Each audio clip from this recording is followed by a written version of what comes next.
Hello everyone, मी अक्षता तुमची educator तुम्हा सर्वांचं ग्लोबल ऑनलाईन प्लॅटफॉर्मवरती मनापासून स्वागत करते. ग्लोबल ऑनलाईन प्लॅटफॉर्मनी एक कंप्लीट सिरीज लॉन्च केलेली आहे for upcoming Maharashtra SET examination 2023साठी. आणि या पर्टिक्युलर सिरीजमध्ये आपण पेपर 1चे काही युनिट्स आहेत जे डिस्कस करत होतो. त्यामधला लॉजिकल रिझनिंग हा युनिट आपण स्टार्ट केला आहे. लेक्चर नंबर 4 आपण वेन डायग्राम जो आहे त्याचा पार्ट 2 रिलीज केला. या पर्टिक्युलर पार्टमध्ये आपण वेन डायग्रामचे इम्पॉर्टंट क्वेश्चन डिस्कस करणार आहोत. Okay, so Maharashtra SET examination 2023साठी जो कंप्लीट कोर्स लॉन्च केलेला आहे via global online platform for paper 1, यामध्ये आम्ही तुम्हाला फॉलोइंग फीचर्स प्रोव्हाइड करू. Full syllabus theory lectures provide करण्यात येतील. मल्टिपल MCQची प्रॅक्टिस करून घेण्यात येईल तुमच्याकडनं. 50 मॉक टेस्ट प्रोव्हाइड करण्यात येतील. फुल सिलेबस नोट्स जे आहेत प्रोव्हाइड करण्यात येईल. कोर्स फीस जी आहे ती 2500 पासून रिड्यूस करून 2000 करण्यात आलेली आहे. तर दिलेल्या व्हॉट्सॲप नंबरवरती कॉन्टॅक्ट करू शकता for the enrolment of the course. That is 9766066858. Global online application जे आहे प्लेस्टोरवरती अवेलेबल आहे. तिथून ॲप्लिकेशनला इन्स्टॉल करू शकता. इन्स्टॉल केल्यावरती अशा पद्धतीचा UI दिसेल. या पर्टिक्युलर UIमध्ये स्टोअर नावाचं आयकन दिसतंय, त्यावरती तुम्हाला क्लिक करायचं आहे. क्लिक केल्यावरती माय कोर्सेस या पेजवर जाल. तिथे वरच्या साईडला सर्च टॅब दिसतोय. त्या पर्टिक्युलर सर्च टॅबमध्ये जे आहे तुम्ही कोर्स सर्च करू शकता आणि कोर्सला जे आहे एनरोल करू शकता. आपल्याकडे डिफरंट कोर्सेस अवेलेबल आहेत for Maharashtra SET examination, set examination असेल, UGC net for paper 1 paper 2, for CSIR net paper 1 paper 2 आपल्याकडे जे आहेत डिफरंट कोर्सेस अवेलेबल आहेत. अशाच पद्धतीने for upcoming Maharashtra SET examination paper 2साठी स्टुडंटला प्रॉपर प्रिपरेशनसाठी जे आहे कंपायलेशन डिझाईन करण्यात आलेलं आहे. या पर्टिक्युलर कंपायलेशनमध्ये इम्पॉर्टंट नोट्स आणि हायली एक्सपेक्टेड MCQs प्रोव्हाइड करण्यात येईल. 4000+ MCQs असणार आहेत. ज्यांचा पेपर खालील दिलेल्यापैकी पेपरपैकी एक असेल, including Marathi, management, economics, computer science, commerce, history, sociology, psychology, Hindi, public administration, law, English literature, physical education, geography, political science, social work, education, library science, philosophy, electronic science, environmental studies. त्यांनी या particular कोर्सला जे आहे apply करू शकता. Apply in the sense enrol करू शकता. आणि हा जो कोर्स आहे यावरती आधी 25% ऑफर होती. आता जी आहे 35% ऑफर आहे. म्हणजे ते तुम्हाला एनरोलमेंट करायला 1040 रुपीज लागेल बस. तर तुम्ही अशा पद्धतीने पेपर 2चं एक एक्झाम रेलेव्हंट अप्रोच ठेवून प्रिपेअर करू शकता with the help of this compilation. अशा पद्धतीने जर या पर्टिक्युलर कंपायलेशनला तुम्हाला एनरोलमेंट हवं असेल, दिलेल्या व्हॉट्सॲप नंबरवरती तुम्ही परत कॉन्टॅक्ट करून जे आहे एनरोलमेंट करू शकता. अशा पद्धतीने आजच्या लेक्चरला आपण सुरुवात करू. तर आजच्या लेक्चरमध्ये मी डिफरंट जे आहेत क्वेश्चन्स दिलेत वेन डायग्रामवरती. वेन डायग्राम एक हॉट टॉपिक आहे, त्यावरनं क्वेश्चन कंपल्सरीली एक्झाममध्ये येतो. ओके, आपल्या सेटच्या फाईन. तर त्याच्या रिलेटेड जे आहे आज आपण क्वेश्चन्स डिस्कस करणार आहोत. ठीक आहे, तर बेसिकली वेन डायग्राममध्ये इम्पॉर्टंट गोष्टी काय आहेत किंवा स्टुडंट्स कुठे सिली मिस्टेक करतात ते आधी एकदा आपण व्यवस्थित बघून घेऊयात. ठीक आहे, समजा मी तुम्हाला इथे एक वेन डायग्राम दाखवते. हे एक सर्कल समजा. ठीक आहे, हा दुसरा सर्कल आणि हा तिसरा सर्कल. Okay fine. ओके, तर जेव्हा केव्हा आपण वेन डायग्राम स्टडी करतो, काही सिली मिस्टेक जे स्टुडंट्स करतात त्याला आधी आपण बघून घेऊयात. फॉर एक्झाम्पल यामध्ये या पर्टिक्युलर वेन डायग्रामच्या थ्रू आपल्याला काय काय लक्षात येतं आधी एकदम स्लोली आपण बघून घेऊयात. ओके, आता लक्ष द्या. हा जो सर्कल आहे, एक मिनटं,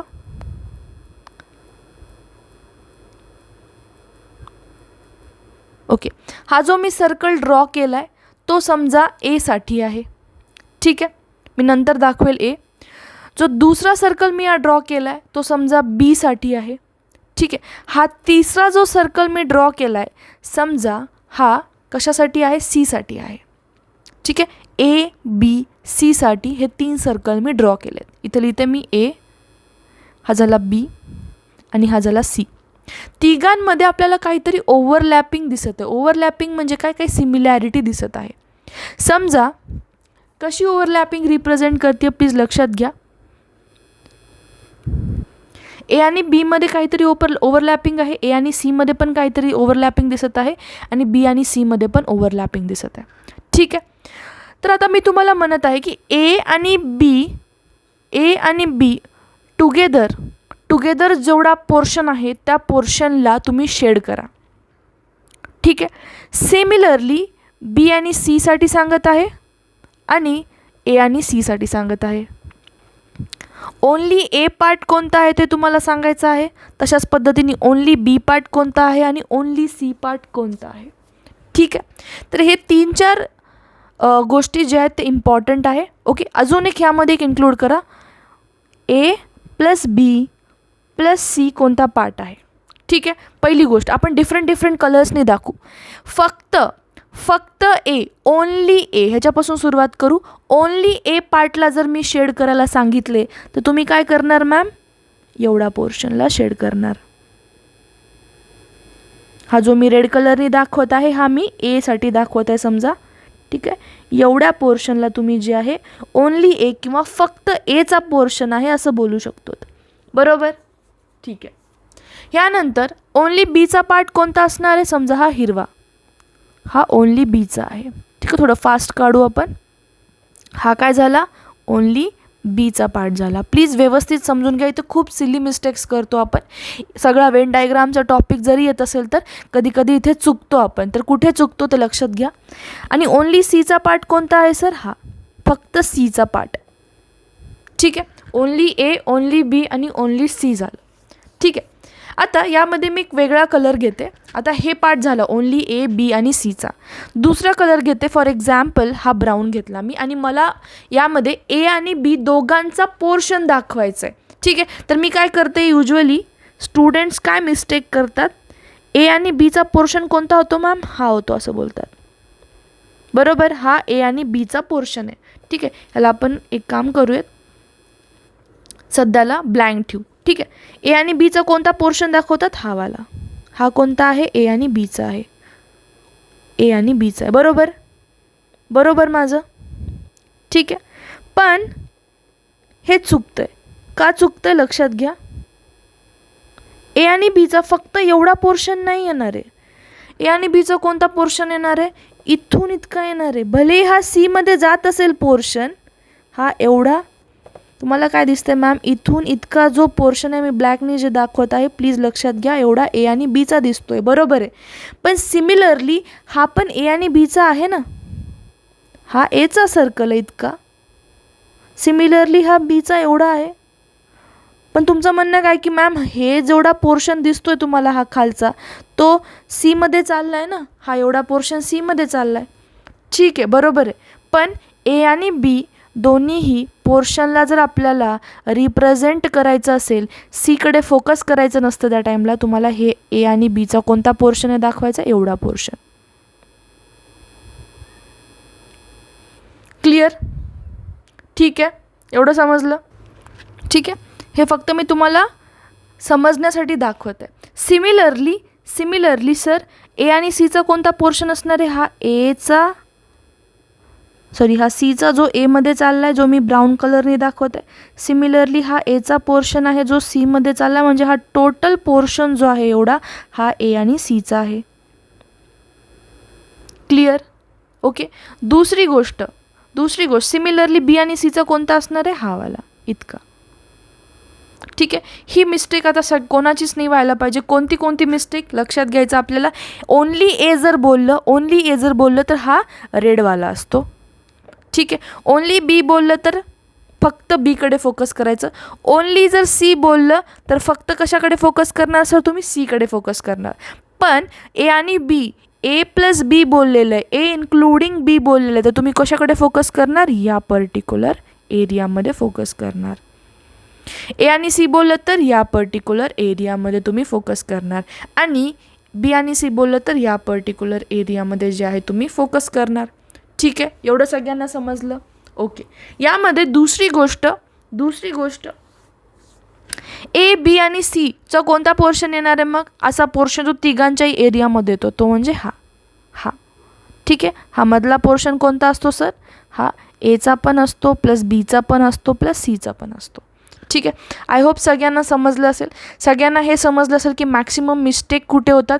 मॅक्सिमम मिस्टेक होण्याचा पोर्शन हाच आहे. ए आणि बी बोललं ना, विद्यार्थी फक्त एवढं कन्सिडर करतात. एवढं कन्सिडर करायचं का नाही, हे खालचं आपण पोर्शन कन्सिडर करायचं आहे. ठीक आहे.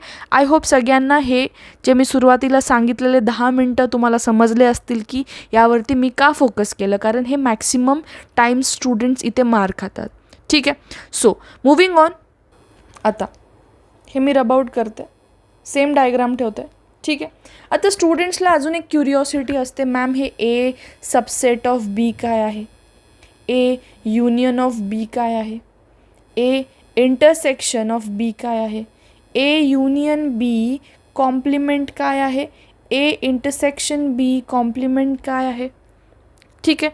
तर आपण सगळं बघूयात, लोड घ्यायची गरज नाही, त्याच्यावरती पण मी एक क्वेश्चन आणला आहे, तर लोड घ्यायचं बिलकुल नाही आपल्याला. ओके. एक एक करून मी सगळ्या गोष्टी डिस्कस करेन. ठीक आहे. तर आपण पहिली जी इम्पॉर्टंट गोष्ट यामध्ये बघणार आहोत, ए सबसेट बी. वाटलंच मी दुसराच नोट घेईल, 1 मिनटं. ठीक आहे. फाईन. So let's begin. पहिली इम्पॉर्टंट गोष्ट, A is a subset of B. A subset of B, हे सिम्बॉल काय आहे मधला, प्लीज लक्षात घ्या. ए बी हा झाला सिम्बॉल सबसेटचा. सबसेटचा अर्थ म्हणजे यामध्ये तुम्ही सोप्या भाषेत जर तुम्हाला लक्षात ठेवायचं असेल, जो हा सबसेट सिम्बॉलच्या इकडे असतो ते काय असते, मोठी क्वांटिटी असती, मोठी एंटिटी असती. अर्थात पूर्ण ए जे आहे तो कशात येणार आहे, बीच्या मध्ये येणार आहे. पूर्ण ए कशात येणार आहे मॅडम, बीच्या मध्ये येणार आहे. ठीक आहे. ए काय आहे, बीचा सबसेट आहे. तुम्हाला हे माहीत असतील, सेटच्या मध्ये सबसेट म्हणजे काय, त्याचा एक छोटा पोर्शन. ठीक आहे. तर पूर्ण जे ए आहे तो कशात येतोय सर, बीच्या मध्ये येतोय, म्हणजे ए इज अ सबसेट ऑफ बी. ठीक आहे. ए काय आहे, सबसेट आहे बीचा. सोप्या भाषेत लक्षात ठेवायचं तर काय करणार, कुठलीही व्हॅल्यू घ्या. समजा एक्स आणि वाय असेल आणि काय सांगितलं असेल, x is subset of Y, तर वाय मोठी क्वांटिटी असते. जे सबसेटच्या नंतर येणारी व्हॅल्यू असते, एंटिटी असते, ती काय असते, मोठी असते. म्हणजे एक्सची पूर्ण जे काही व्हॅल्यू आहे ते कशात येणार आहे, हो, वायच्या मध्ये येणार आहे. असं लक्षात ठेवा. ठीक आहे. X is subset of Y. ठीक आहे. हे एक पहिली गोष्ट होती. दुसरी, यामध्ये काय लक्षात ठेवायचं, ए युनियन बी काय आहे, ए युनियन बी. ठीक आहे. ए युनियन बी. आता ए युनियन बी समजून घ्यायचं असेल तर सगळ्यांनी लक्षात घ्या, मी इथे एक सर्कल काढत आहे, हा दुसरा सर्कल घेत आहे. ठीक आहे. हा एक आणि हा दुसरा. फाईन. तर या पर्टिक्युलर, ओके, ठीक आहे, ए युनियन बी, ह्याला लक्षात कसं ठेवायचं, सोप्या भाषेमध्ये एचे सगळे एलिमेंट्स प्लस बीचे सगळे एलिमेंट्स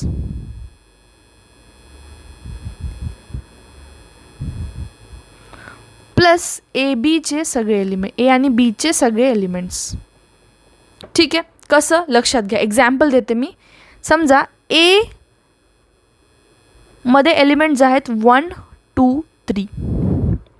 ठीक आहे. बी मध्ये जे एलिमेंट्स आहेत दॅट इज 3 2 4 5. एक्झाम्पल देत आहे, ह्याला जास्त डोकं नाही लावायचं. ओके.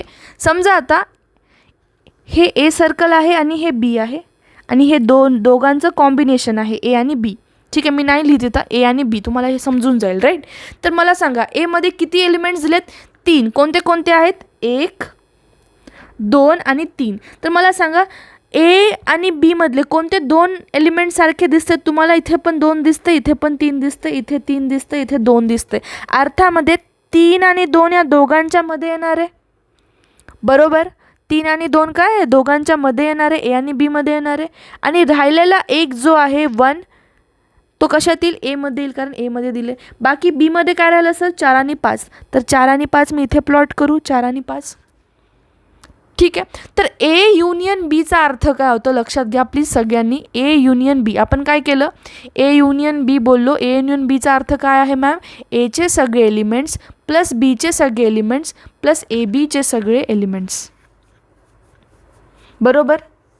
सो ए युनियन बीला मी काय करेल, एचे सगळे एलिमेंट्स कोणते आहेत? 1 आहे. ए आणि बी मध्ये कोणते 2 कॉमन एलिमेंट आहेत? 2 आणि 3 आहे सर. 4 5. तर ए युनियन बी ह्याच्यामध्ये कोणते कोणते एलिमेंट्स आहेत? 1 2 3 4 5. अर्थामध्ये जेव्हा केव्हा तुम्हाला ए युनियन बी दिलेलं असतं, तुम्हाला काय करायचं आहे? एचे सगळे एलिमेंट्स घ्या. कुठल्या कुठल्या पार्टला शेड करायचं लक्षात घ्या प्लीज एव्हरीवन.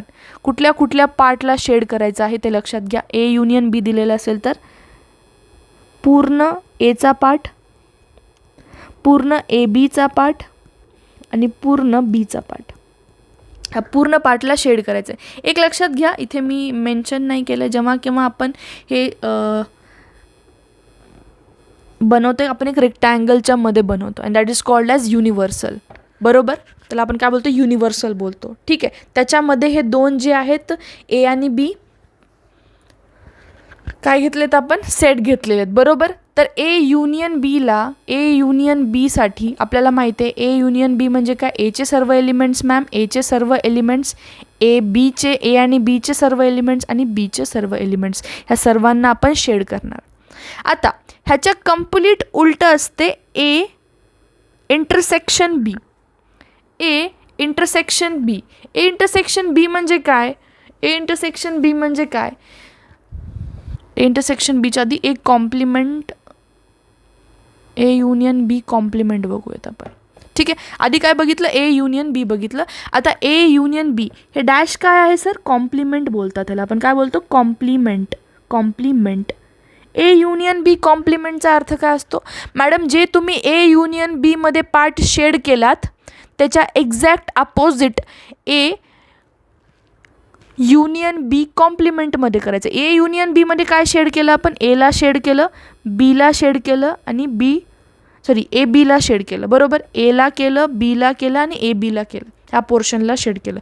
तर ए युनियन बी कॉम्प्लिमेंटमध्ये आपण कशाला शेड करणार आहोत? जे तुम्ही ए युनियन बीमध्ये केलात ते सगळं सोडून देऊन तुम्ही ए युनियन बी कॉम्प्लिमेंटमध्ये शेड करायचं. अर्थात हा काय होता? आपला ए होता, हा बी होता आणि हा ए आणि बी होता. ए युनियन बीमध्ये आपण ह्या तिघांना शेड केलं होतं, बट ए युनियन बी कॉम्प्लिमेंटमध्ये कशाला शेड करणार? ह्याला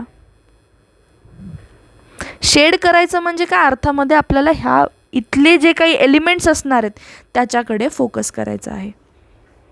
ठीक आहे, आय होप हे पण क्लिअर झालं असेल. सोप्या गोष्टी आहेत, फक्त जास्त त्याला डोकं नाही लावायचं आपल्याला. एक्झाम्पल द्यायचं असेल तर एक्झाम्पल पण मी देईल. ठीक आहे, एक्झाम्पल घेऊ.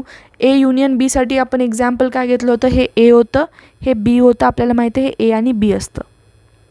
ठीक आहे, प्लीज लिहून घ्या वाटलंस. ए युनियन बीसाठी मी काय घेणार आहे? समजा एमध्ये जे काही एलिमेंट्स आहेत दॅट इज फॉर एक्झाम्पल 1 2 3 हे 3 आहेत आणि बीमध्ये आहेत 2 3 4 5. प्लॉटिंग कशी करेल मी? इथे 1 आहे मॅम. ठीक आहे, इथे काय येणार आहे? 2 3, कारण ए आणि बीमध्ये कॉमन काय? 2 3 2 3. राहिला काय? बीसाठी 4 आणि 5. इथे मी करेल 4 आणि 5. ठीक आहे. ए युनियन बीचा अर्थ काय होतो मॅम? कुठल्या कुठल्या व्हॅल्यूज पकडायच्या? ए मधल्या व्हॅल्यू, बीच्या आणि ए प्लस बीच्या दोन्ही पण. बरोबर, तर मग ए युनियन बीला मी अशा पद्धतीने लिहू शकते. यामध्ये काय येईल? 1, ए मधली 1, बीमध्ये काय आहे? 4 आणि 5 आणि ए प्लस बीमध्ये काय आहे? 2 आणि 3. हे काय झालं? A union B. I hope A union B सगळ्यांना समजलं असेल. आता ए युनियन बी कॉम्प्लिमेंट बघू. ठीक आहे, वाटलंच हे एक्झाम्पल घेताना सुद्धा हे युनिव्हर्सल जे आहे ते ड्रॉ करा. ठीक आहे, म्हणजे तुम्हाला समजेल. ठीक आहे, आता ए युनियन बी कॉम्प्लिमेंट बघू. ए युनियन बी कॉम्प्लिमेंट बघायचं आपल्याला. ह्याला काय बोलतो सर आपण? डॅशला बोलतो कॉम्प्लिमेंट. ठीक आहे, परत हा युनिव्हर्सल रेक्टँगल जो आपण काढतोय त्यामध्ये 2 सर्कल आहेत, हा एक आणि हा एक. ठीक आहे, तर यामध्ये काय आहे सर?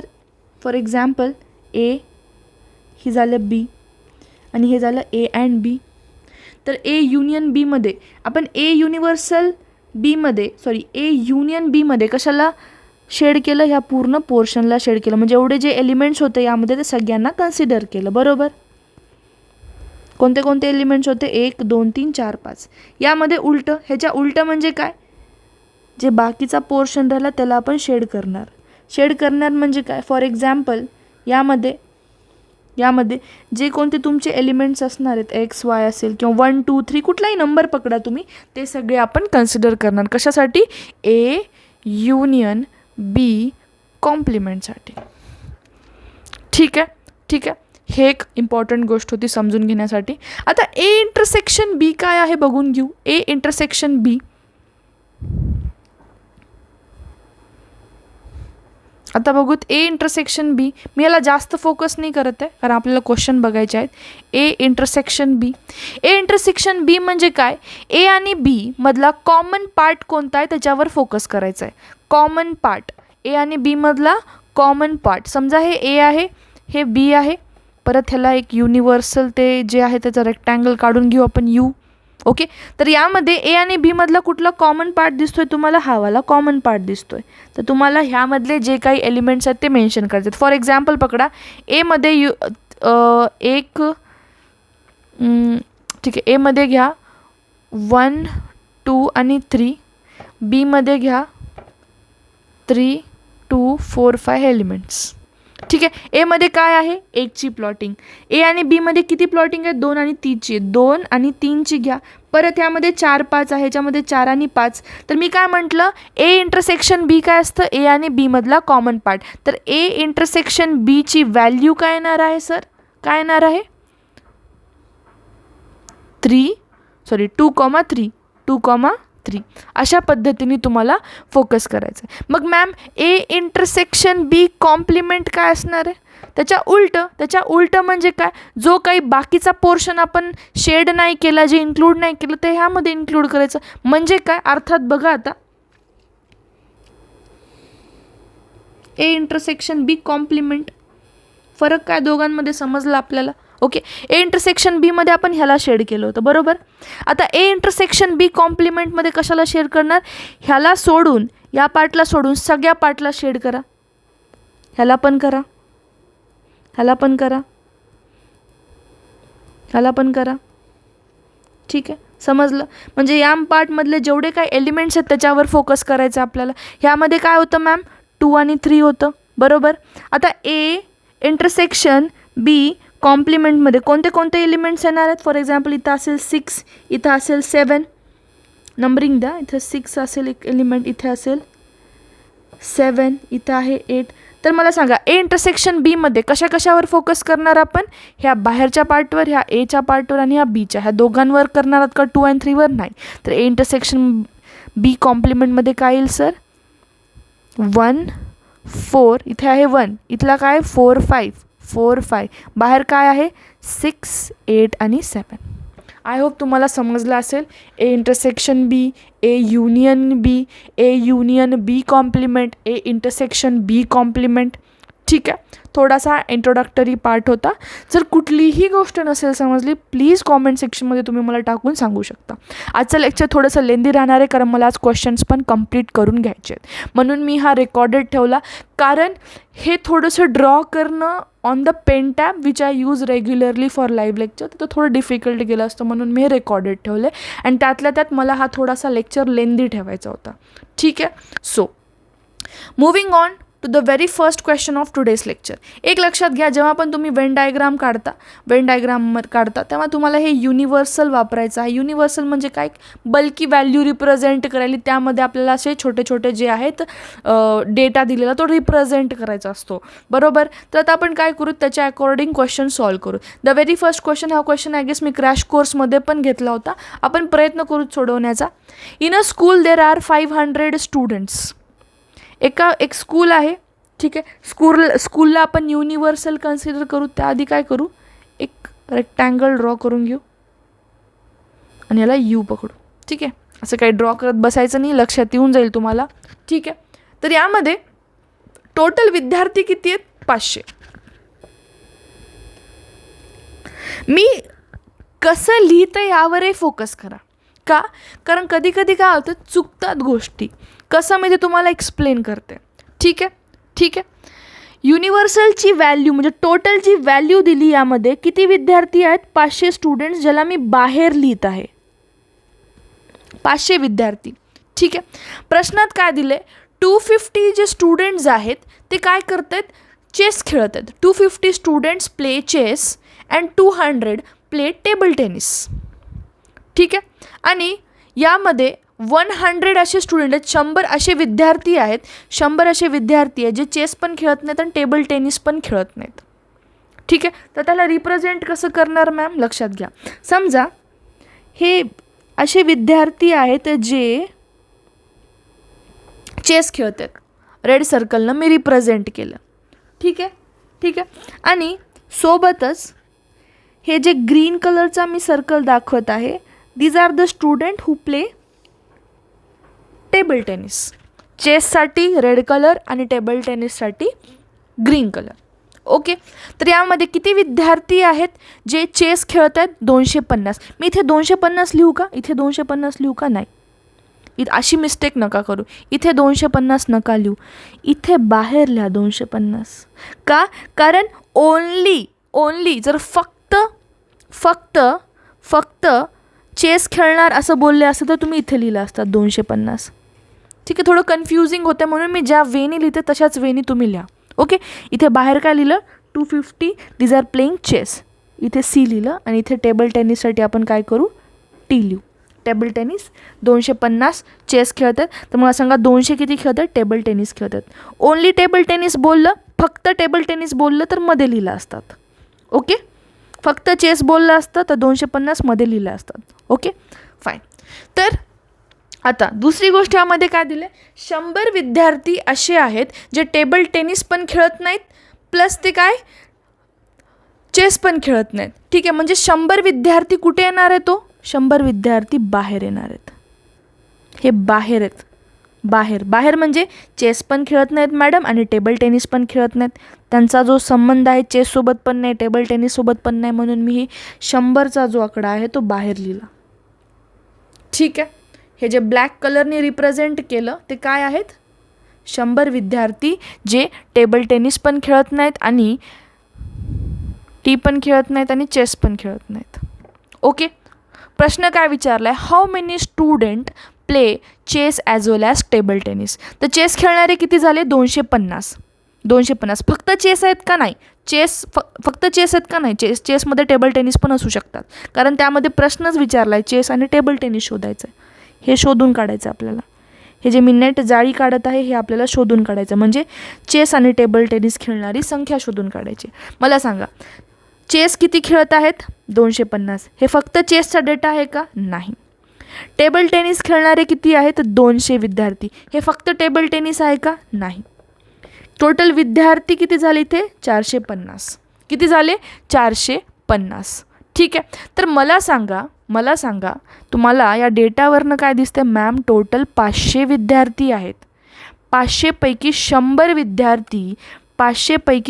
विद्यार्थी टेबल टेनिस पण खेळत नाहीत आणि चेस पण खेळत नाहीत. म्हणजे या 400 विद्यार्थ्यांमध्येच कॉम्पिटिशन असणार आहे. कशाचं, यापैकी काही स्टुडंट चेस खेळणार आहेत, काही स्टुडंट टेबल टेनिस खेळणार आहेत आणि काही असे स्टुडंट असणार जे चेस आणि टेबल टेनिस दोन्ही पण खेळणार आहेत. तर मला सांगा इथे आकडा किती येतो, 450चा आकडा येतो, बरोबर. या दोघांचा मिळून आकडा किती यायला पाहिजे होता, 400. पण येत आहे किती, 450. म्हणजे 450 मायनस 400 केलं म्हणजे हे 50 असे विद्यार्थी आहेत ज्यांची डबल काउंटिंग होत आहे. म्हणजे हे 50 असे विद्यार्थी आहेत ते जे चेस पण खेळत आहेत आणि टेबल टेनिस पण खेळत आहेत. म्हणून आन्सर काय येणार आहे तुमचं, 50. परत एकदा एक्सप्लेन करते, प्लीज स्वतःला कन्फ्यूज करून नका घेऊ. वेन डायग्रामला थोडं बेसिक्सलाच ठेवा, कारण कसं आहे टाईम कमी आहे तुमच्याकडे आणि ह्यातून येणारे क्वेश्चन्स जे आहेत कालच्या टाईपचा एक क्वेश्चन येईल आणि ह्यापैकी एखादा एक क्वेश्चन येईल, बरोबर. तर जास्त डोकं लावू नका, जे मी सांगते बेसिक्सला स्टिक राहा. मी काय सांगितलं परत एकदा मी एक्सप्लेन करते. लेक्चर लेंदी झाला तरीही काहीच प्रॉब्लेम नाही आहे. प्लीज पेशन्सली बघा. युनिव्हर्सल आपण हा जो रेक्टँगल काढला, टोटल विद्यार्थी आहेत 500. 500पैकी 250 विद्यार्थी जे आहेत, 250 स्टुडंट्स जे आहेत चेस खेळत आहेत. मध्ये लिहिलं असतं तर अर्थ काय झाला असता याचा, मध्ये कधी लिहायचा आपण, जेव्हा फक्त फक्त चेस किंवा फक्त टेबल टेनिस असं बोललं असतं, बट त्यांनी बोललं आहे का ओन्ली चेस किंवा ओन्ली टेबल टेनिस नाही, म्हणून मी बाहेर लिहिलं. टेबल टेनिस खेळणारे किती आहेत? 200. परत फक्त आहे का? नाही. आपल्याला शोधून काय काढायचं आहे? टेबल टेनिस आणि चेस खेळणारे विद्यार्थी. सोबत दुसरा डेटा काय दिला? असे पण विद्यार्थी आहेत मॅडम जे टेबल टेनिस पण खेळत नाही, चेस पण खेळत नाही, जे आहेत की 100. म्हणजे 500 पैकी 100 विद्यार्थी मायनस झाले तर 400 विद्यार्थ्यांपैकीच असे स्टुडंट्स चेस खेळणार आहेत, टेबल टेनिस खेळणार आहेत, चेस आणि टेबल टेनिस दोन्ही पण खेळणार आहेत, बरोबर. पण ह्यांचा बेरीज किती यायली सर? 250 प्लस 200 करा, बेरीज किती यायली? 250 आणि 200, बेरीज किती यायली? 450. 400 विद्यार्थीच राहायला पाहिजे होते, बरोबर. 400च विद्यार्थी राहायला पाहिजे होते. 50 एक्स्ट्रा असे ज्यांची डबल काउंटिंग झाली, म्हणून हे 50 विद्यार्थी इथे आले. आय होप क्लिअर झालं असेल. Moving on to question number 2. A report regarding certain examination is given below. Total number of candidate appeared are 1000. The number of male candidate are 550. Number of candidate passed is equal to 700. The number of successful male candidate will lie between the limits. प्रश्न काय आधी समजून घेऊ. A report regarding certain examination is given below. The total number of candidate appeared are 1000. म्हणजे total विद्यार्थी किती आहेत? Universal यूसाठी आपण काय घेणार आहोत? 1000. टोटल स्टुडंट झाले, बरोबर. ह्या टोटल स्टुडंटपैकी 500 कॅन्डिडेट मेल आहेत, 500 कॅन्डिडेट मेल आहेत. राहिले किती कॅन्डिडेट? 600. नाही 500 नाहीत, 550 आहेत, सॉरी 550 काय आहेत? मेल कॅन्डिडेट आहेत. तर राहिले किती? 450. हे काय झाल्या? ह्या झाल्या फिमेल कॅन्डिडेट. ठीक आहे, समजलं. 1000 विद्यार्थी, 1000पैकी 550 मेल, 450 फिमेल. ठीक आहे. आता हे जे टोटल कॅन्डिडेट 1000मधले, ठीक आहे, त्यापैकी आपल्याला काय सांगितलं की 700 विद्यार्थी असे आहेत जे काय झालेले आहेत? पास झालेले आहेत. ओके, 700 स्टुडंट्स काय झालेत? पास झालेत. मी काय करते? हे झाले number of student, total number of student. ह्या टोटल नंबर ऑफ स्टुडंटपैकी काही काय असणार आहेत? मेल असणार आहेत आणि काही काय असणार आहेत? फिमेल असणार आहेत, बरोबर. तर त्या टोटल स्टुडंट्समधले 700 स्टुडंट्स काय आहेत? तो पास कॅन्डिडेट आहेत, पास झालेले कॅन्डिडेट. या पर्टिक्युलर पास झालेल्या कॅन्डिडेटमध्ये काही काय असणार आहेत? मेल असणार आहेत आणि काही काय असणार आहेत? फिमेल असणार आहेत. ठीक आहे, हे पासिंग क्रायटेरिया झाला. पण प्रश्नामध्ये काय विचारलेलं आपल्याला की आपण कमीत कमी किती मेल कॅन्डिडेटला पास करू शकतो, ठीक आहे, आणि जास्तीत जास्त मेल कॅन्डिडेट्सला किती पास करू शकतो. मला सांगा, टोटल पास कॅन्डिडेट किती आहेत? 700. टोटल मेल कॅन्डिडेट किती आहेत? 550, बरोबर. ठीक आहे, तर कमीत कमी मेल कॅन्डिडेट्स कितींना पास करू शकतो आपण? 700 मायनस 550 करायचं का आपल्याला? नाही, एक सेकंड. 700 विद्यार्थी आहेत, सॉरी पास्ड विद्यार्थी, पास्ड कॅन्डिडेट. क्लिअर? ओके. तर मला सांगा, आपण कमीत कमी किती मेल कॅन्डिडेटला पास करू शकतो.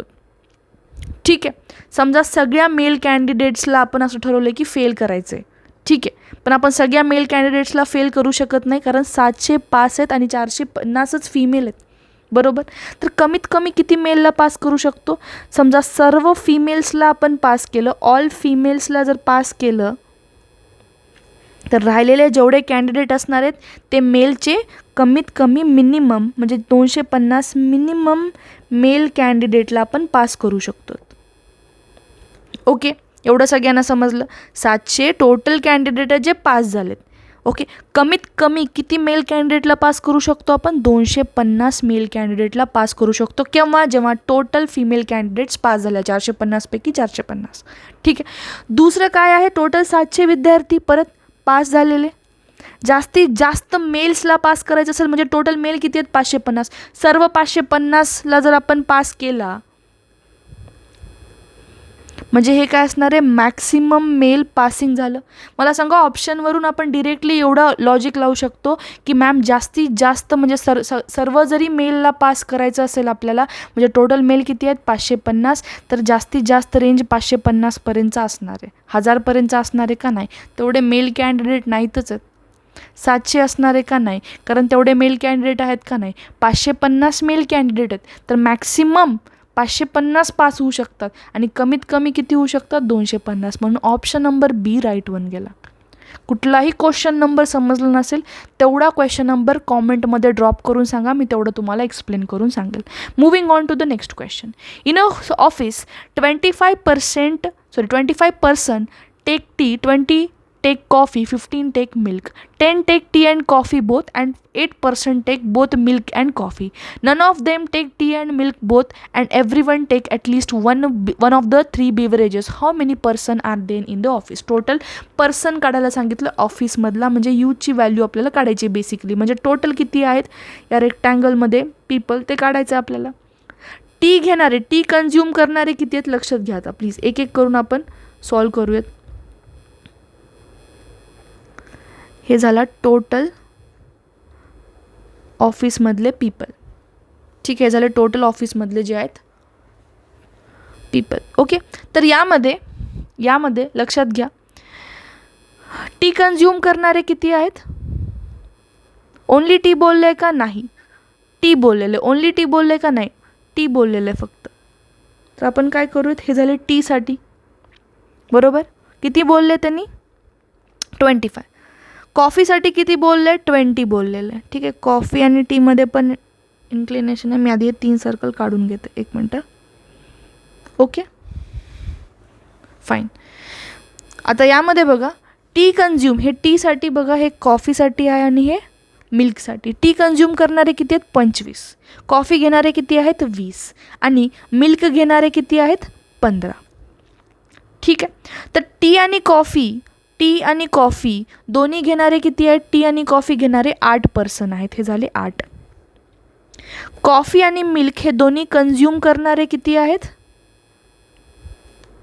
8. Sorry 10 take tea and coffee, sorry हे 10 आहे, हे 10 आणि 8% take both milk and coffee, हे झाले 8.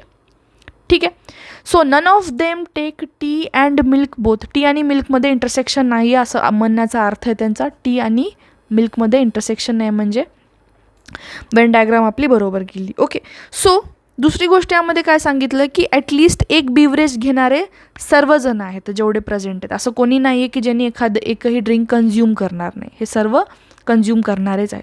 So how many person are there in office, total person किती आहेत ऑफिसमधले ते काढायला सांगितलं, म्हणजे ह्याची व्हॅल्यू काढायला सांगितली टोटल पर्सनची. मला सांगा 20 किती आहेत टी कन्झ्युम करणारे, 20 किती आहेत 25, 20 कॉफी कन्झ्युम करणारे आणि 15 कोण आहेत मिल्क कन्झ्युम करणारे. ठीक आहे, फक्त टी काढायला सांगितलं तर तुम्ही काय करणार 25, 20 आणि 15. ठीक आहे, ह्याला सगळ्यांना ॲड करा, हे झाले टोटल 25, 20 आणि 15. यामधून टी आणि कॉफी कन्झ्युम करणाऱ्यांना मायनस करा आणि कॉफी आणि मिल्क कन्झ्युम करणाऱ्या मायनस करा, टोटल मेंबर भेटून जातील. सिम्पल आहे, खूप सिम्पल आहे. -10 -8 आपल्याला काय भेटून जाईल total member in the office which who are consuming the beverages. Simple. 25 T consume करणारे, फक्त टी आहे का नाही. 20 कॉफी कन्झ्युम करणारे, फक्त कॉफी आहे का नाही. मिल्क कन्झ्युम करणारे किती आहेत 15, फक्त मिल्क दिले का ओनली मिल्क का नाही, म्हणून मी बाहेर लिहिले सर्वाकडे.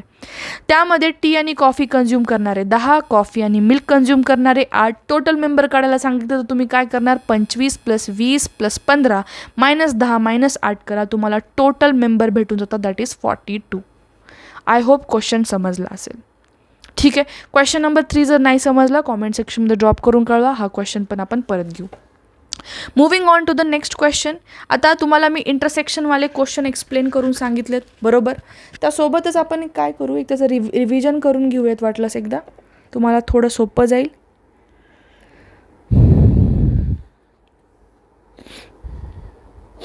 आपण काय काय शिकलो आज एकदा थोडंसं रिवाईज करून घेऊ.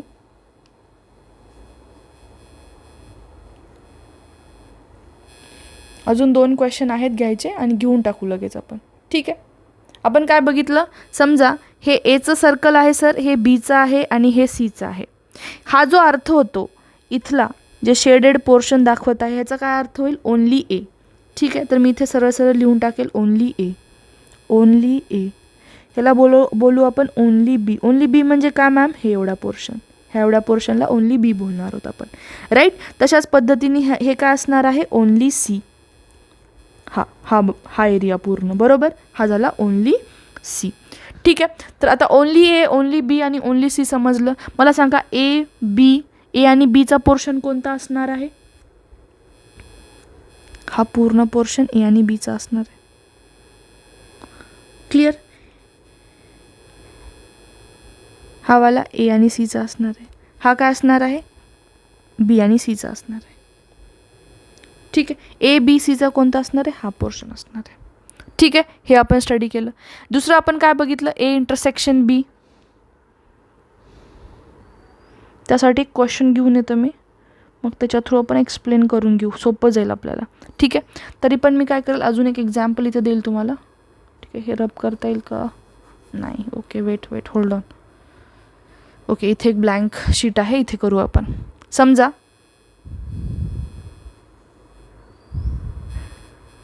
हे एक सर्कल आहे, हा एक सर्कल आहे. ओके, यामध्ये करा ए आणि हा सर्कल समजा बी. ठीक आहे. यामध्ये एलिमेंट्स आहेत एक्स, वाय आणि झेड. ठीक आहे. एक्स काय रिप्रेझेंट करते, नंबर ऑफ एलिमेंट जे ए सेटला बिलॉंग करतात.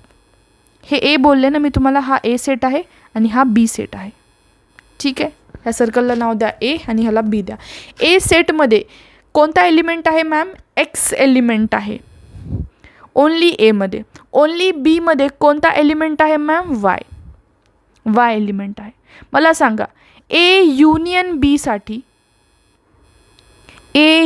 बी साठी आणि ए इंटरसेक्शन बी साठी काय येईल एलिमेंट्स. त्याआधी आपण काय बघू, number of elements in A किती आहेत, एक एलिमेंट आहे. कोणता आहे सर, एक्स आहे प्लस झेड आहे. एक्स आणि झेड हे दोन्ही पण ए एलिमेंटला बिलॉंग करतात, बरोबर. Number of element in B सेटमध्ये किती असणार आहेत, Y plus Z. Number of element in A intersection B म्हणजे काय, ए आणि बी मधला कॉमन पार्टला आपण ए इंटरसेक्शन बी म्हणतो. मग ह्याच्यामध्ये काय येणार आहे सर, झेड येणार आहे फक्त, बरोबर. नंतर number of elements in A union बीचा अर्थ काय होतो ma'am, elements in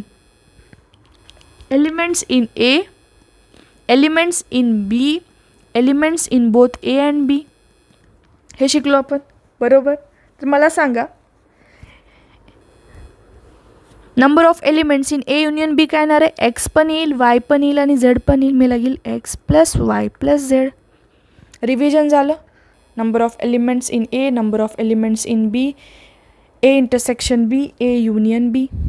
I hope समजलं असेल आता हे सगळं. ठीक आहे. यावरती एक क्वेश्चन घेऊ आपण. त्यापूर्वी हा एक छोटासा सिम्पल क्वेश्चन आहे, हा बघून घेऊयात. ओके. यामध्ये काय बोललेलं आहे, in a college there are 200 students are randomly selected. त्यापैकी 140 जे आहेत तर ते टी कंझ्युम करतात, 120 कॉफी कंझ्युम करतात and 80 likes both tea and coffee. Okay. तर यामध्ये काय विचारलं आहे आपल्याला, how many student like only tea, how many student like only coffee, neither coffee nor tea, only one of tea और coffee. Okay. At least one of the beverages विचारले. ठीक आहे. क्वेश्चन सॉल्व करूयात आपण. लक्ष द्या. आता इथे मी ड्रॉ करेल रेक्टँगल. कन्फ्यूज करू नका घेऊ प्लीज, थोडं फास्ट होत आहे, आय कॅन अंडरस्टँड, बट तुमचे एक डाऊट्स क्लिअर व्हायला पाहिजे. तर यामध्ये टोटल विद्यार्थी किती आहेत, 200 स्टुडंट्स.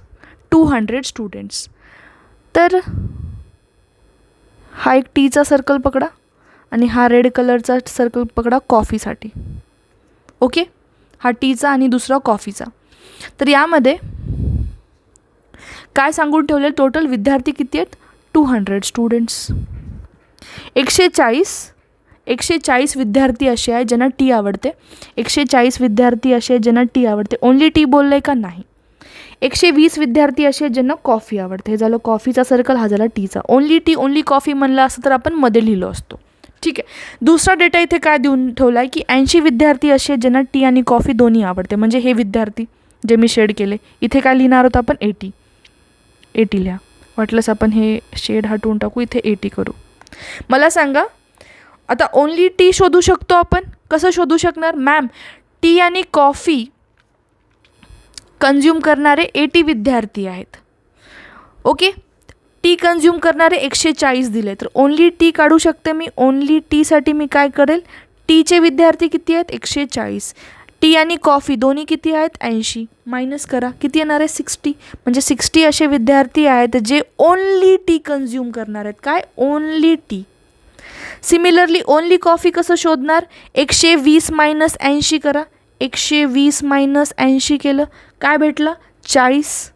हे काय 40 विद्यार्थी ओनली कॉफीचे आहेत. काय आहेत? Only coffee. How many students like only T? Only टीचे किती आहे तो 60. ओनली कॉफी पिणारे किंवा कॉफी आवडणारे किती विद्यार्थी आहेत 40. निदर टी नॉर कॉफी विचारले, म्हणजे कॉफी पण आवडत नाही. निदरचा अर्थ काय होतो? कॉफी पण आवडत नाही आणि टी पण आवडत नाही. टोटल विद्यार्थी किती झाले मग मला सांगा? ओनली टी घेणारे किती आहेत 60. ओनली कॉफी घेणारे किती आहेत 40. बोथ टी आणि कॉफी घेणारे किती आहेत 80. टोटल विद्यार्थी ॲटलिस्ट ड्रिंक्स आवडणारे किती झाले मग? 60 आणि 40 100 180. 180 विद्यार्थी आहे ज्यांना ॲटलिस्ट काहीतरी आवडतं. ठीक आहे, एवढं समजलं. दुसरी गोष्ट यामध्ये टोटल विद्यार्थी किती आहेत 200.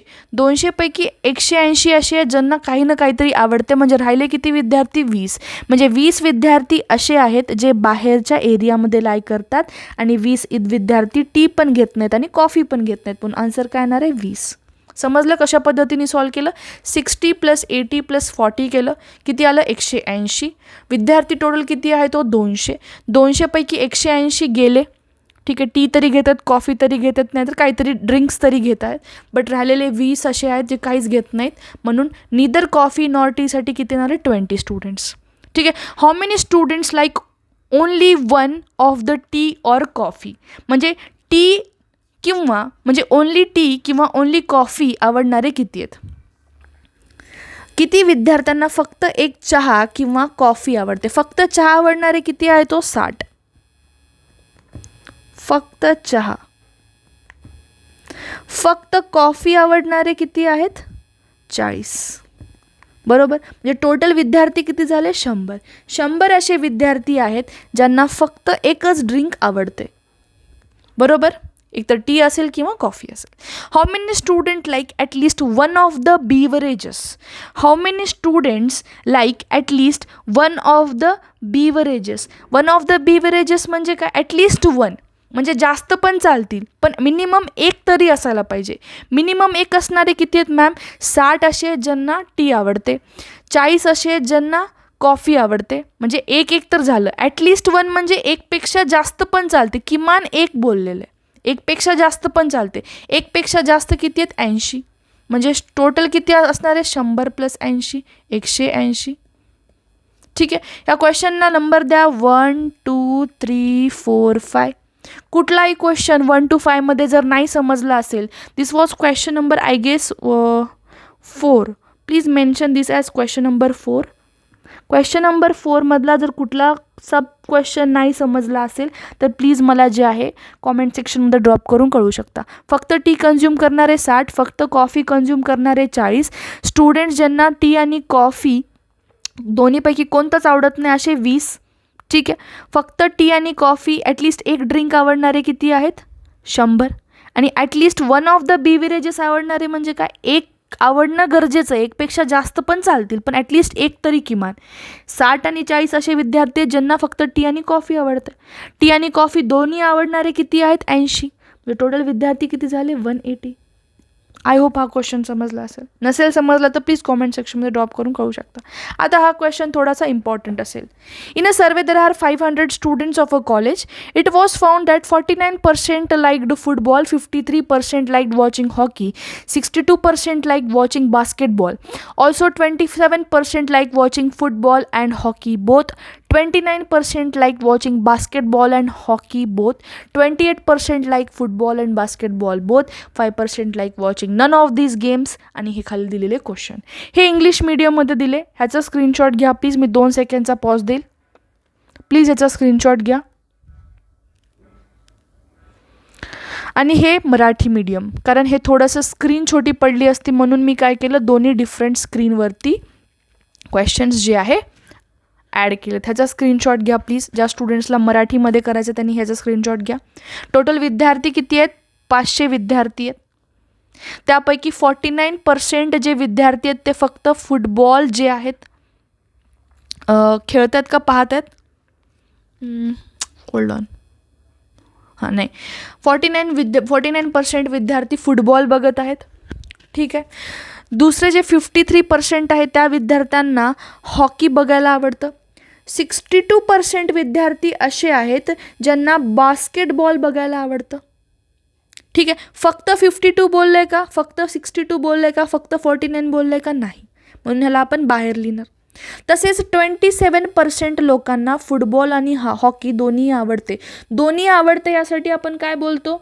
दोन्ही आवडते यासाठी आपण काय बोलतो? शेडेड पोर्शनमध्ये जातं मॅडम. ठीक आहे. तर ह्या क्वेश्चनला आता आपण काय करू, ज्यांना ए युनियन बी, ए इंटरसेक्शन बीच्या मेथडनी सॉल्व करायचं त्यांना हे सॉल्व करून दाखवू. ठीक आहे. आता घ्या क्वेश्चन, इथे सॉल्व करू आपण. एक एक गोष्ट सांगते, मला सांगा. नंबर ऑफ स्टुडंट जे फुटबॉल बघतात, पहिला कोण आहे? फुटबॉल. नंबर ऑफ स्टुडंट जे फक्त फुटबॉल बघतात ते किती आहेत? 49. एक स्टेप बघा. नंबर ऑफ स्टुडंट जे हॉकी बघतात ते किती आहेत मॅडम? 53%. आणि नंबर ऑफ स्टुडंट जे बास्केटबॉल बघतात ते किती आहेत? 62%. पर्सेंटमध्ये दिलेलं आहे प्लीज. ओके. दुसरी गोष्ट, फुटबॉल आणि हॉकी बघणारे किती आहेत? 27%. मी याला असं लिहू शकते, football intersection hockey. Football intersection hockey म्हणजे काय? फुटबॉल आणि हॉकीमध्ये येणारे विद्यार्थी किती आहेत? 27%. असं लिहू शकते याला. हे शिकलो आपण इंटरसेक्शनवालं. सिमिलरली नंबर ऑफ स्टुडंट जे बास्केटबॉल आणि हॉकी दोन्ही पण बघायला आवडतं त्यांना ते किती आहे? 29. मग मी काय करेल? इंटरसेक्शन बी इंटरसेक्शन एच करू. बास्केटबॉल इंटरसेक्शन हॉकी किती आहे? तो 29% आहे. नंबर ऑफ स्टुडंट्स ज्यांना फुटबॉल आणि बास्केटबॉल दोन्ही पण आवडतं, football intersection basketball F intersection B is equal to 28%. लिहू शकते मी असं. बरोबर. आता तुम्हाला समजलं असेल इंटरसेक्शनसाठी. ठीक आहे. यामध्ये हे झाला डेटा. दुसरी गोष्ट काय दिले? 5% like watching none of these games. None of these games म्हणजेच काय? लक्षात घ्या. मी काय करेल? N number of football union hockey union basketball लिहू शकते मी याला. हे शिकलो आहेत आपण.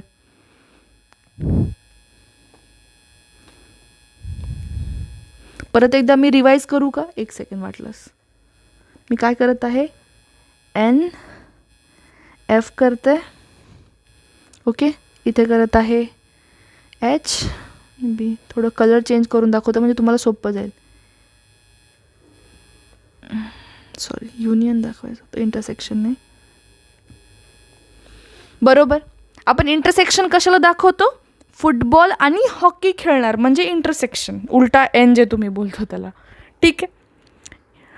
तर 5% असे विद्यार्थी आहेत ज्यांना फुटबॉल पण आवडत नाही मॅम, बास्केटबॉल पण आवडत नाही आणि हॉकी पण आवडत नाही. म्हणजे राहिले किती विद्यार्थी? 100% विद्यार्थी पकडतो आपण. 500 विद्यार्थी आहेत, 500 विद्यार्थ्याला 100% पकडा, 100% मधले 5% असे ज्यांना काहीच आवडत नाही. राहिले किती विद्यार्थी? मग 95% विद्यार्थी. मग मला सांगा 95% असे विद्यार्थी आहेत ज्यांनी फुटबॉल, हॉकी किंवा बास्केटबॉल हे तिन्ही गेम्स आवडतात. म्हणजे बेसिकली तिन्हीपैकी कुठला तरी एक गेम आवडतो. असे किती विद्यार्थी झाले? 95%. समजलं? आय होप सगळ्यांना हे समजलं असेल. ओके, परत एकदा मी सांगते, 500 विद्यार्थी आहेत मॅम. 500 विद्यार्थ्यांना 100% पकडा. या 100% पैकी 5% विद्यार्थी असे आहेत ज्यांना कोणताच गेम आवडत नाही. राहिले किती विद्यार्थी? 95% विद्यार्थी. म्हणजे 95% विद्यार्थ्यांना मी असं लिहू शकते, F union H, H union B म्हणजे football union hockey, hockey union basketball. ह्याचा नंबर किती झाला? मग 95% झाला. तर मी या 95%ला असं लिहू शकते, या 95%मध्ये मॅम असे विद्यार्थी आहेत जे बास्केटबॉल आणि फुटबॉल खेळतात. फुटबॉल खेळणारे किती आहेत? 49%. असे विद्यार्थी आहेत जे हॉकी पण खेळतात, 53%. असे विद्यार्थी आहेत जे बास्केटबॉल खेळतात, 62%. बरोबर बरोबर. ह्या 95%मध्ये असे विद्यार्थी आहेत जे फुटबॉल खेळणार आहेत, हॉकी खेळणार आहेत, बास्केटबॉल खेळणार आहेत. त्याच्यामध्ये असे विद्यार्थी पण आहेत, प्लीज लक्षात घ्या, मी तिथं छोटं लिहिते, थोडी स्क्रीन कमी पडत आहे आपल्याला. 95% is equal to 49% plus 53% plus 62% हे सिंगल गेम खेळणार आहेत. म्हणजे only football, only hockey, only basketball असं नाही आहे. फक्त हे फुटबॉल, हॉकी आणि बास्केटबॉलचा डेटा दिला आहे. बरोबर. तर ओन्ली शोधून काढायचं तर आपण कसं करणार? यामधून 27% मायनस करा मॅम, 29% मायनस करा, -28% करा. बरोबर. Plus number of students F intersection H, H intersection B. बरोबर. ह्याच्या एक्झॅक्ट उलट, F union H, H union B म्हणजे 95%. बरोबर बरोबर. क्लिअर? ओके. सो यावरून आपण N F intersection H, H intersection B काढू शकतो. अर्थात किती येणार आहे? कॅल्क्युलेट करा. 49% प्लस 53% प्लस 62. बरोबर. 9, 11, 12, 13, 14, 4 कॅरेट 1. ठीक आहे, मी हे कॅल्क्युलेट करून मला भेटणार आहे 15%. ठीक आहे, ह्याचं कॅल्क्युलेशन करून काय भेटणार आहे? 15%. ठीक आहे. F intersection H, H intersection B. Please परत एकदा लक्षात घ्या, 95% कशाच्या इक्वल असणार आहे मॅडम? जे विद्यार्थी फुटबॉल, हॉकी आणि बास्केटबॉल खेळणार आहेत. प्लस हे प्लसमध्ये जाणार का? कारण हे फुटबॉल, हॉकी आणि बास्केटबॉलमध्ये असे तिन्ही विद्यार्थी इन्क्लुडेड आहेत जे दुसरे पण गेम खेळतात. दुसरे कोणते game? Minus football minus hockey, minus basketball intersection hockey, minus football intersection basketball. ठीक आहे, आय होप क्लिअर होत असेल, थोडं तरी आयडिया लागत असेल. सो हे किती आले? 15%. बरोबर. आता क्वेश्चन बघू एक एक. मला सांगा, नंबर ऑफ स्टुडंट ज्यांना तिन्ही गेम बघायला आवडतं. तिन्ही गेम किती निघाले? 15%.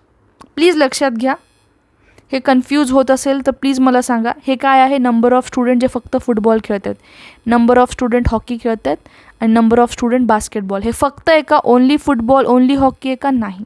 प्लीज लक्षात घ्या. ठीक आहे. हे नंबर ऑफ स्टुडंट जे फुटबॉल, हॉकी खेळतात, number of student basketball, hockey, football and बास्केटबॉलचं पर्सेंटेज देऊन ठेवलं. हे काय आलं? हे नंबर ऑफ स्टुडंट जे फुटबॉल, हॉकी आणि बास्केटबॉल ॲटलिस्ट खेळतात. किती खेळतात? 95%. 95%मधले 5% म्हणजे 100%मधले 5% कोणताच गेम खेळत नाहीत. म्हणजे उरलेले 95% कुठला ना कुठला तरी गेम खेळतात. ठीक आहे. पहिला प्रश्न काय विचारला की how many student like watching all 3 of the game. तिन्ही गेम खेळणारे किती आहेत? F intersection H, H intersection B. अर्थ काय होतो? असे विद्यार्थी जे फुटबॉल, हॉकी आणि बास्केटबॉल तिन्ही गेम खेळतात. म्हणजे किती झाले? 15%. 15% ऑफ किती विद्यार्थी आहेत मॅडम? 500 विद्यार्थी. आता हे तुम्हाला काढायला इझी जाईल. मला सांगा, 10% 500चे किती असतात? 50. वरचे 5% म्हणजे किती येणार आहे? Total 75. Clear. Ratio of number of student who like only football to those who like only hockey.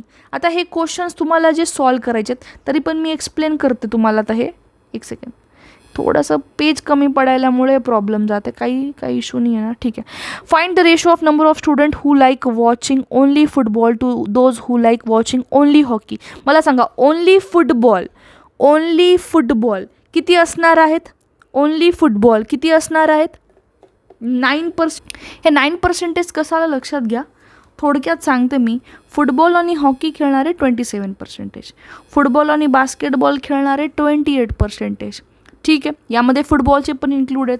ठीक आहे, मी काय करेल मग, फुटबॉलचे किती आहेत 49% आणि हे 27 आणि 28% किती येणार आहे? 55 होणार आहे. 27 + 28 किती? 55. 55% मायनस 49% करा, ते काय येणार आहे? 6% ऑफ टोटल स्टुडंट्स. सो तुम्हाला अशा पद्धतीने हे क्वेश्चन सॉल्व करायचे. हे थोडं हाय लेवल ऑफ क्वेश्चन होता. ओके, हाय लेवल ऑफ थोडं म्हणजे हे MBA वगैरे जे कॅट एक्झाम्स असतात त्यांना येतात. फक्त मला एक क्वेश्चन समजून सांगणं मागे एवढंच रिझन होतं की इंटरसेक्शन आणि युनियन समजून घेणं गरजेचं होतं. ठीक आहे, ॲटलिस्ट एवढं जरी समजलं that will be more than enough for you guys. Okay, ठीक आहे. परत एकदा सोप्या भाषेत, N number of student football खेळणारे 49, नंबर ऑफ स्टुडंट हॉकी खेळणारे 53%, नंबर ऑफ स्टुडंट बास्केटबॉल खेळणारे किंवा बघणारे जे काही आहे 62%, number of students hockey football खेळणारे किती आहेत? 27%. म्हणून मी याला F इंटरसेक्शन NH घेतलं, बरोबर. नंबर ऑफ स्टुडंट बास्केटबॉल आणि हॉकी खेळणारे किती आहेत? 29. म्हणून मी याला B इंटरसेक्शन H घेतलेलं. Number of student both football आणि बास्केटबॉल खेळणारे 28%. म्हणून ह्याला मी F इंटरसेक्शन B घेतलं. मला हे इंटरसेक्शन आणि युनियनचा कॉन्सेप्ट सांगायचा होता बस. ओके, दुसरी गोष्ट यामध्ये काय सांगितलं, 5% विद्यार्थी असे आहेत जे काहीच खेळत नाहीत. म्हणजे 100% विद्यार्थ्यांपैकी 5% असे आहेत जे काही खेळत नाहीत. म्हणजे राहिले किती? 95%. आय होप समजलं असेल. ठीक आहे, ॲटलिस्ट पर्सेंटेजच्या व्हॅल्यू जरी समजल्या, this question will be more than enough. Intersection आणि युनियन एक्सप्लेन करायचं होतं. प्लीज जर डोक्याला शॉर्ट लावत असेल क्वेश्चन तर प्लीज जास्त डोक्यावर नका घेऊ हा क्वेश्चनला. ठीक आहे, बस एवढं जरी समजलं असेल it will be more than enough. यामध्ये दुसरी गोष्ट जी समजण्यासारखी होती दॅट इज, आता मला सांगा 95% विद्यार्थी असे आहेत ज्यांना तिन्हीपैकी कुठला तरी एक गेम खेळतात. म्हणजे number of student playing football, union hockey, union basketball is equal to 95%. Okay, I hope समजलं असेल.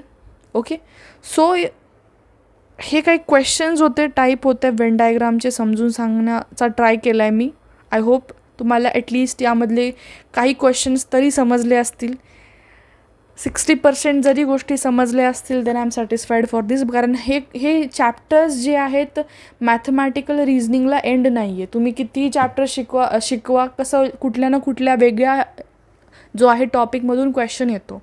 ठीक आहे, तर वेन डायग्रामचे क्वेश्चन्स थोडे इम्पॉर्टंट होते म्हणून मी ह्याला जरा जास्त इम्पॉर्टन्स दिलं. आजचा आपला लेक्चर ऑलमोस्ट 1 तास एक्सिड केला, काय हरकत नाही. तुम्हाला जर थोडं डिफिकल्टी येत असेल समजण्याला तर हाफ लेक्चर बघा, आज अर्ध बघा, उद्या अर्ध बघा, काही प्रॉब्लेम नाही. बट हे लेक्चर व्यवस्थित समजून घ्या. ओके, तर ॲटलिस्ट हे स्टार्टिंगचे जे क्वेश्चन आहेत ह्याला थोडीशी प्रायोरिटी द्या अशा टाईपच्या क्वेश्चनला, कारण ह्याला जरा जास्त इम्पॉर्टन्स दिलं जातं मागच्या इयरला कम्पेअर केलं तर. आणि जे काल आपण वेन डायग्रामचे क्वेश्चन बघितले त्यावरनं एक क्वेश्चन आलेला होता, राईट. तो 60 players are playing football, these are playing hockey and this, अशा टाईपचे क्वेश्चन येत असते तर तुम्हाला आता वेन डायग्रामच्या थ्रू सोडवता येतील अशी मी खात्री घेते. ठीक आहे, तर आजच्या लेक्चर पुरतं एवढंच. उद्याच्या लेक्चरपासून आपण काही स्टॅटिक पोर्शन स्टार्ट करणार आहोत. ते स्टॅटिक पोर्शन अतिशय इम्पॉर्टंट जाणार आहे. तर कुठल्याही पद्धतीचा डाऊट बिलकुल नका ठेवू आता, कारण एक्झाम जवळ आलेली डाऊट असतील तर तुम्ही कॉमेंट सेक्शनमध्ये ड्रॉप करून कळू शकता.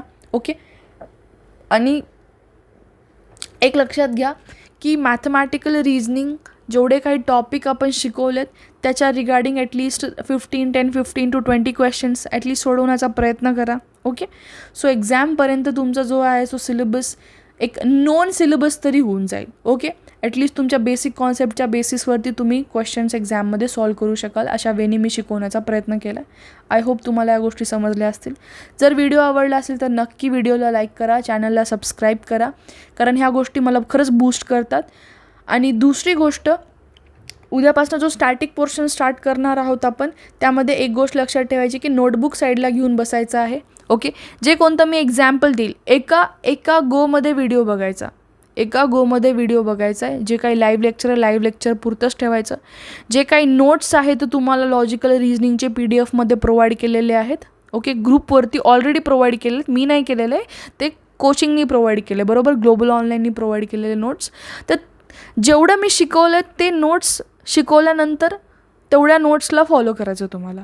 That will be more than enough for you. Okay, तर पहिली गोष्ट, नोटबुक साईडला घेऊन बसायची. ज्या काही मी एक्झाम्पल सांगत आहेत स्टॅटिक पोर्शनचे, तेवढे एक्झाम्पल्स लिहून काढायचे. ठीक आहे, कारण स्टॅटिक पोर्शन असा थोडासा कन्फ्युजिंग वाटतो. ज्यांचं संस्कृत बॅकग्राऊंड होतं त्यांना थोडं डिफिकल्टी येणार नाही मे बी, बट माझ्यासारखे स्टुडंट्स ज्यांना संस्कृतचं बिलकुल बॅकग्राऊंड नाही आहे, त्यांना थोडं प्रोनाऊन्सिएशनला डिफिकल्टी येते, समजून घ्यायला डिफिकल्टी येते. तर ॲटलिस्ट त्यांनी काय करायचं, एक्झाम्पल्स जे आहे, जे मी देईल, ठीक आहे, डे टू डे लाईफमधले एक्झाम्पल्स, तेवढे एक्झाम्पल्स थोडेसे लिहून ठेवायचे. म्हणजे जेव्हा तुम्ही रिवाईज करताना तुम्हाला आठवते की हां, मॅमनी हे क्लासमध्ये सांगितलं होतं. ठीक आहे, तर वन गोमध्ये रनिंग नोट्स काढायच्या. तुम्हाला डबल व्हिडिओ नाही बघायचे आता, बरोबर. एक्झाम जवळ येते, तर एका रट्टीमध्ये पूर्ण नोट्स काढून घ्यायचे. आणि काही डाऊट्स असले तर मी आहेच, लाईव्ह लेक्चरमध्ये तुम्ही मला विचारू शकता. सो उद्यापासूनचे लेक्चर्स आपले लाईव्ह असतील. आणि दुसरी गोष्ट, प्लीज नोट्सवरती फोकस करा. डिरेक्शन सेन्स हा टॉपिक राहिलेला आहे आता, तो पण मॅथमॅटिकल रिझनिंगमध्येच येतो, ऑलरेडी घेतला आम्ही, बट परत घेईल. बट आधी मी हे स्टॅटिक पोर्शनला फोकस करेल. ओके, सो आजच्या लेक्चर पुरतं एवढंच. This was end of today's lecture. Thank you for watching it. Have a great day everyone. Bye.